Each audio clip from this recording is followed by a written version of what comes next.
അസ്സലാമു അലൈക്കും. ഇന്ന് നമുക്ക് പെട്ടെന്നൊരു പൊറോട്ട തയ്യാറാക്കി എടുക്കാം കേട്ടോ. ചോറ് വെച്ചിട്ടാണ് തയ്യാറാക്കുന്നത്. മിക്സിയുടെ ജാറിലേക്ക് ഒരു കപ്പ് ചോറ് ഇട്ട് കൊടുത്തിട്ടുണ്ട്. അതിലേക്ക് ഒരു മുട്ടയും കൂടെ പൊട്ടിച്ചൊഴിച്ച് കൊടുത്തിട്ടുണ്ട്. അതിലേക്ക് ഒരു 4 സ്പൂണോളം പഞ്ചസാര ഇട്ടിട്ടുണ്ട്. ആവശ്യത്തിനുള്ള ഉപ്പും കൂടെ ഇട്ടിട്ട് ഒന്ന് നന്നായിട്ടൊന്ന് അടിച്ചെടുക്കാം കേട്ടോ. അപ്പോൾ നന്നായിട്ടൊന്ന് അടിച്ചെടുത്തിട്ടുണ്ട്. ഇനി നമുക്കിതൊരു ബൗളിലേക്ക് മാറ്റി കൊടുത്തിട്ട് അതിലേക്ക് ഒരു കപ്പ് മൈദ ഇട്ട് കൊടുക്കാം. ചോറെടുത്ത അതേ കപ്പിൽ തന്നെയാണ് മൈദയും കൂടെ എടുത്തിട്ടുള്ളത്. ഇനി നമുക്കിത് കുഴച്ചെടുക്കാം കേട്ടോ. അപ്പോൾ കയ്യൊന്നും ഒട്ടി പിടിക്കാതിരിക്കാൻ വേണ്ടിയിട്ട് നമുക്ക് കുറച്ച് ഓയിലാക്കി കൊടുക്കാം. അപ്പോൾ അതങ്ങനെ നന്നായിട്ട് പരത്തി എടുത്തിട്ടുണ്ട്. ഇനി ഒരു 10 മിനിറ്റ് കഴിഞ്ഞതിന് ശേഷം 2 ബോൾസ് ആക്കിയിട്ട് എടുക്കുക. എന്നിട്ട് ഇത് കുറച്ച് ഓയിലും അതുപോലെ തന്നെ കുറച്ച് മൈദയും കൂടെ ഇട്ടിട്ട് നമുക്കിതൊന്ന് പരത്തിയെടുക്കാം കേട്ടോ.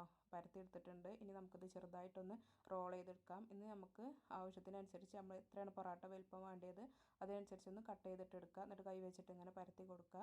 എന്നിട്ട് നമുക്കിത് ചൂടായ ചട്ടിലേക്ക് ഇട്ടിട്ടൊന്ന് ചുട്ടെടുക്കുക കേട്ടോ. ചുട്ടെടുക്കുന്ന സമയത്ത് കുറച്ച് ഓയിലാക്കി കൊടുക്കുക. 3-4 ചുട്ടെടുത്തിട്ട് ഒന്ന് ഇതുപോലെ ഒന്ന് അടിച്ചെടുത്താൽ ചോറ് വെച്ചിട്ടുള്ള പൊറോട്ട റെഡി.